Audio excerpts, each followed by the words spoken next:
शफीअ महशर, साक़ी कौसर, आका इनामदार, मदीना का ताजदार, आफ्ताब नबूवत, फ़ख्र मौजूदात, सैयदुल मखलूक़ात, हज़रत मुहम्मदुर रसूलुल्लाह।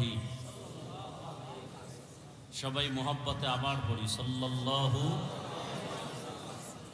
सल्लल्लाहु अलैहि वसल्लम ना, सल्लल्लाहु अलैहि व आलिहि वसल्लम, सल्लल्लाहु अलैहि व आलिहि वसल्लम।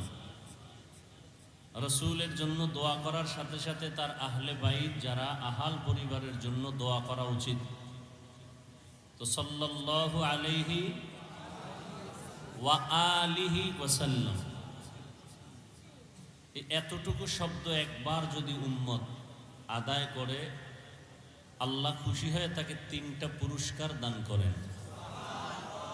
प्रथम पुरस्कार 10टा गुनाह माफ करे दें, द्वितीय पुरस्कार 10टा नेक আমল नामाয় लिखे दें, तृतीय पुरस्कार आल्लाहर दरबारे 10 गुण मर्यादा बाड़ाয় दें। कयबार पढ़ले? उलामाए केराम लिखेছেন कमपक्षे 300 বার দরুদের আমল করা উচিত একজন আশিকে রসুল মুমিনের জন্য।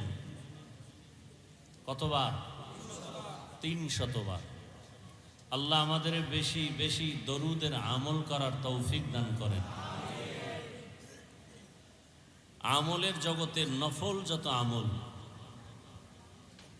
নফল আমলের মধ্যে যত দোয়া যত কিছুই দেখলাম, আমার কাছে মনে হয় দরুদের থেকে বড় দামি পাওয়ারফুল আমল আর নেই। সমস্ত সমস্যার সব কিছুর সমাধানের এক আমল দরুদ। আর এই দরুদের মধ্যে উত্তম হলো দরুদ ইব্রাহিমি, যেটা নামাজে আমরা পড়ি। আল্লাহ আমাদের বেশি বেশি দরুদের আমল করার তৌফিক দান করেন। দৈনন্দিন কতবার দরুদ শরীফ? কথা বলেন? 300 বার। শর্ত দুইটা, খুব নির্জনে বসে ধ্যানে খেয়ালের সাথে পড়তে হবে, পবিত্র অবস্থায়। নির্জন সময় কখন? ঘুমের আগে অথবা ফজরের নামাজের পরে। যদি কেউ অজু সহকারে পবিত্রতা অবস্থায় এই ধ্যান এই খেয়ালে দরুদ পড়ে যে আমার দরুদ ফেরেশতা রসুলের কাছে পৌঁছায় দিতেছেন, এভাবে একটা তসবিহ হাতে নিয়ে দরুদের আমল করবে। কি হাতে নিয়ে? তসবিহ হাতে নিয়ে। তসবিহ টেনে আমল করা সুন্নতে সাহাবা।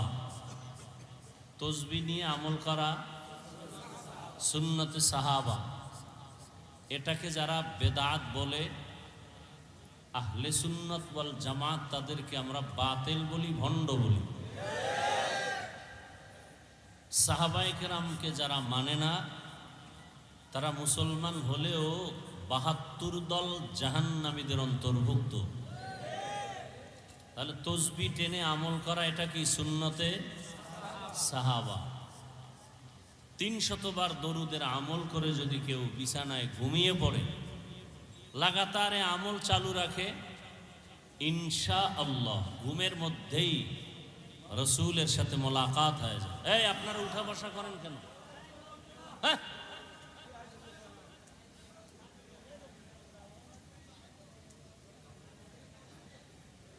নিজেও ক্ষতি করেন, আমাদেরও ক্ষতি করেন।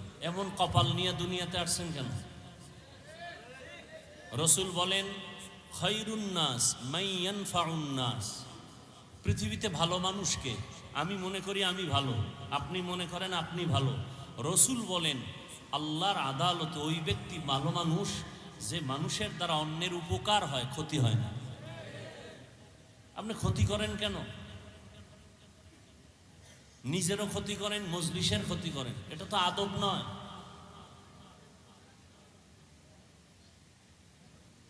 এখানে কাউকে জোর করে আনা হয়েছে? আল্লাহ যাকে কবুল করেছেন সে আছে।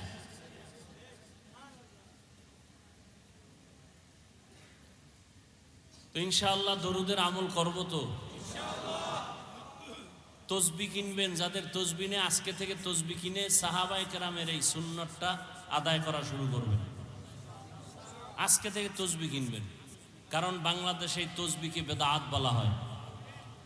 এই ভণ্ডদের এই কথাকে আমাদের প্রমাণ করতে হবে যে এটা সুন্নতে সাহাবা। বুঝে আসছে কথা? তসবি হাতে নিয়ে আমল করবেন। আর এক তসবি তো আল্লাহ হাতের আঙ্গুলের মধ্যে দিয়ে দিছেন। তবে অনুরোধ থাকবে এই ক্ষেত্রে বাম হাতের আঙ্গুল টেনে আমল করবেন না। অনেকে ডান হাত মাথায় দিয়া নামাজের পরে বাম হাতের করগুলো গুনে গুনে আমল করে, এটা আদব নয়। কি পড়েন আপনি? আমাদের থেকে আমল বেশি করেন। সালাম ফিরাই আমরা 3 বার কি পড়ি? আস্তাগফিরুল্লাহ, আস্তাগফিরুল্লাহ, আস্তাগফিরুল্লাহ। কি পইরা আস্তাগফিরুল্লাহ পড়তেছি? নামাজ খারাপ জিনিস, খারাপ কিছু করলে আস্তাগফিরুল্লাহ। পড়লাম নামাজ, আস্তাগফিরুল্লাহ কেন? সেজদা দিলাম মালিক রে, আস্তাগফিরুল্লাহ কেন? করলাম ভালো কাজ, আস্তাগফিরুল্লাহ কেন? এই 3 বার আস্তাগফিরুল্লাহ পড়ার পরে প্রথম আমল, ফরজ নামাজের সালামের পরে দোয়া কবুল হয়। পারলে পড়বেন, বলে যাই 3 বার এই দোয়াটা পড়বেন, ওয়া উফাউযু আমরি ইলাল্লাহ ইন্নাল্লাহা বাসীরুম বিল ইবাদ। কয়বার? 3 বার। এরপরে ডান হাতের আঙ্গুলের করগুলো গুনে গুনে 11 বার আল্লাহর একটা ইসিম পড়বেন, ইয়া নূর। কি? 11 বার। কয়বার? বাম হাতে না ডান হাতে? এবার ডান হাতে পড়ে চোখে ফু দিবেন, চোখের পাওয়ার বাড়বে। আর পাওয়ার না বাড়লেও যা আছে তা নষ্ট হবে। ফু দিবেন কেমনে? বাম হাত দিয়া। এই ডান হাত দিয়ে পড়ে ডান হাতেই ফু দিয়া চোখের উপরে ধরলে ফুটা চোখেই লাগে। এরপরে ডান হাত মাথায় রাখবেন, মাথায় রেখে 11 বার ইয়া কবিয়্যু, ইয়া কবিয়্যু। কতবার? 11 বার। আল্লাহ জেহেনের দরজা খুলে দিবেন, ব্রেন বাড়ায় দিবেন। আরো দোয়া আছে, দোয়ার কি শেষ আছে? তো আমি যেটা বুঝাতে চাই, বাম হাতে নয়, কোন হাতে? ডান হাতে। আল্লাহ তৌফিক দান করেন। তাহলে তসবি কিনবেন, 100 বার আমল করলে এটা হাতে তো আর পারবেন না, তসবি লাগবে। দরুদের উপরে কিছু কথা আমলের নিয়তে বললাম। আল্লাহ তৌফিক দান করেন। আপনি হাঁটতে চলতে সবসময় দরুদ শরীফ পড়েন, অনেক লাভ, অনেক লাভ, অনেক লাভ। দোকানে বসে আছেন, দরুদের আমল করেন। হাতে কাজ করেন, পায়ে কাজ করেন, জবানে কাজ আছে, জবানে শুধু দরুদের আমল করেন। বেশি বেশি দরুদ পড়েন, বেশি বেশি দরুদ। দেখবেন আপনার মনে যা চাইবেন আল্লাহ সব রাস্তা খুলে দিবেন। हर के बाशुद आमिले सल्लु मुदम आतिशे दोज़ख शवद बरवाए हराम। দরুদ পাওয়ারফুল একটা আমল। রিজিকে সমস্যা, দরুদ পড়েন। ঘরে অসুস্থ রোগী, দরুদ পড়েন, সুস্থ হয়ে যাবে। যাদের আয়োজনে আজকের এই প্রোগ্রাম, উলামা মাশায়েখ আইম্মা পরিষদ বাংলাদেশ কেন্দ্রীয় কমিটির একটি শাখা মাধবদী। আল্লাহ পাক এই পরিষদকে আমভাবে কবুল করেন। এখন এমন একটা পরিস্থিতি যে এখন সবাইকে এক হতে হবে, মাঝখানে কোনো ডিভাইড রাখা যাবে না। দলে দলে ভাগ থাকা এটা ইহুদিদের একটা চক্রান্ত। মদিনাতুল মুনাওয়ারা ইহুদিরা ছিল কর্মচারী হয়ে ঘরে ঘরে কাজ করছে, কাজের লোক। ওরা ছিল কি? কাজের লোক। অবশ্য এখনো ইহুদিরা কাজের লোক। ওরা মাইক বানায়, ফ্যান বানায়, আমাকে এগুলো বানাবার সময় নেই, আমাদের ইবাদতের সময়। ওরা আমগো কাজ করবে, কর্মচারী হয়ে ফ্যান বানাবে, লাইট বানাবে, মাইক বানাবে, আমরা ফ্যানের বাতাস খাবো আর দুরূদ পড়বো, আর আমরা টাকা দিব, এই টাকা দিয়ে ওদের পেট চলবে। সারা দুনিয়ার ইহুদি আমাদের কর্মচারী, সারা দুনিয়ার বিধর্মী আমাদের কর্মচারী, আর আমরা কাজ করি আল্লাহ কার? ইন্না সালাতি ওয়া নুসুকি ওয়া মাহইয়ায়া ওয়া মামাতি লিল্লাহ ওয়া মামাতি লিল্লাহি রাব্বিল আলামিন।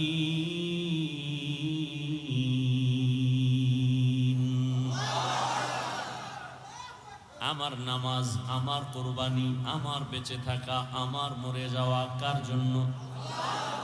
খাকো বাদ আবু আতিশ বান্দান বামানো তু মুর্দা বাহ জিন্দা আন। আমি বয়ান করি কার জন্য? আমি বয়ান শুনবো কার জন্য? আল্লাহর জন্য। যদি কেউ বয়ান শুনে, তার নিয়ত কি থাকবে? যেটা আমি জানি না ভালো, যেটা জানবো তা আমলে নিয়ে নিব। আর খারাপ কিছু যদি আমার মধ্যে থাকে, বয়ান শোনা মাত্র আমি খারাপটার থেকে নিজেকে বাঁচায় রাখবো, আমি আর অন্যায় করব না। টোটাল ওয়াজের থিম হবে, বয়ান শুনে দুইটা কথা একমত হব, গুনাহ করব না, সওয়াবের কাজ আমি ছাড়ব না। আল্লাহ তৌফিক দান করেন। যেমন একটা সওয়াবের কাজ কি? ছোট ছোট আমলকে রসুল বলছেন ছোট মনে করে ছেড়ে দিও না। কারণ তোমার সারা জীবনের নামাজ, রোজা, তেলাওয়াত আল্লাহর কাছে গ্রহণ হয়নি, কিন্তু সামান্য একটা ছোট সুন্নাত কবুল হয়ে গেছে, জান্নাত ওয়াজিব। আবার ছোট গুনাহকে ছোট মনে করে করিও না, জীবনের সব আমল বরবাদ হবে ছোট একটা অপরাধের কারণে। এজন্য ছোটখাটো আমলেও আল্লাহ মাফ করবেন। আজকে এই আমলটা শুরু করবেন, পারবেন না? যখন মোনাজাত হয়ে যাবে, এখান থেকে বের হবেন, খালি পায়ে যাবেন না জুতা আছে? জুতা দুইটা লেভেল পজিশনে রাখবেন। রাখার পরে বিসমিল্লাহ বলে ডান পায়ে জুতা আগে ঢুকাবেন, তারপরে বাম পা বাম জুতায় ঢুকাবেন। আগে কোন পা ঢুকাইলেন? তারপরে দোনো পা ঢুকছে না? ঢুকার পরে এবার স্থির বিসমিল্লাহ বলে ডান পা দিয়া কদম শুরু করবেন। যত কদম দিবেন কোন পা দিয়া? কোন পা দিয়া হাঁটা শুরু করবেন? ডান পা দিয়া। এটা সুন্নত। এই আমলটা করা যাবে না? আমলটা ধরে রাখেন। ঘর থেকে বের হবেন ডান পা দিয়া, ঘরে ঢুকবেন ডান পা দিয়া। এটার উসুল কি? মূলনীতি হলো ভালো যত কাজ হবে ডান দিক থেকে হবে। ভালো কাজ ডান দিক থেকে। বাথরুমে ঢুকতেছি কোন পা দিয়া? বাম পা, কারণ এটা উত্তম না, ভালো না। আবার যখন বের হচ্ছি, মুসিবতের বাউন্ডারি থেকে বের হচ্ছে, তখন দোয়া পড়ি গুফরানাকা, না আলহামদুলিল্লাহ, মাফ করে দাও হে মাওলা, প্রশংসা সব তোমার, আমি রিল্যাক্স হয়ে আসছি। আল্লাহ আমাদের বুঝার তৌফিক দান করেন। দুনিয়া আর মসজিদ কোনটা বেশি উত্তম? এই জন্য ঢুকতে কোন পা, বের হইতে কোন পা? বাম পা। তাহলে আমরা ঢুকি আর বের হই, যাই কিছু করি, কিন্তু আমি যখন হাঁটা শুরু করব কোন পা দিয়া? জুতা যখন পায়ে নিব কোন পা আগে নিব? ডান পা। ইনশাআল্লাহ। একটা সুন্নতের আমল ধরে রাখেন, রসুলের মহাব্বতে, সুন্নতের মহাব্বত আল্লাহ কবুল করেন। উলামায়ে হযরত অনেক আলোচনা করেছেন। বাংলাদেশের সকলের পরিচিত মুখ হযরতুল আল্লাহ মুফতি সাখাওয়াত হুসাইন রাজি দামাত বারাকাতুহুম, মুফতি রেজাউল করিম আবরার দামাত বারাকাতুহুম, মুফতি আরিফ বিন হাবিব দামাত বারাকাতুহুম, তথ্যবহুল আলোচনা তারা রেখেছেন, আপনারা শুনছেন। আল্লাহ পাক উলামায়ে কেরামদের এই আলোচনাগুলো উম্মাহকে সহি তরিকায় আমল করার তৌফিক দান করেন। উলামায়ে কেরামের ইজ্জতকে আল্লাহ বেশি বেশি বাড়ায় দেন। আমিন বলেন না কেন? অন্যের জন্য দোয়া করলে নিজেরটা আগে কাজে লাগে। একজন ব্যক্তি দোয়া করছে, হে আল্লাহ সারা দুনিয়াবাসীকে মাফ করে দাও। কার জন্য দোয়া করছে? সারা দুনিয়াবাসীর জন্য দোয়া করছে, আল্লাহ সবাইকে মাফ করো। আল্লাহ একজন ফেরেশতা পাঠায় বলেন, এই ফেরেশতা, এই বান্দা দোয়া করলো কার জন্য? কয় সারা দুনিয়াবাসীর জন্য। নিজের জন্য করে নাই? কয় না। কি দোয়া করেছে? হায় আল্লাহ সবাইকে তুমি মাফ করে দাও। আল্লাহ বলেন নিজের জন্য দোয়া করে নাই, সারা দুনিয়াবাসীর জন্য করলো। তাহলে আমি দুনিয়াবাসীকে মাফ করার আগে ওই বান্দাকে আগে মাফ করে দিলাম।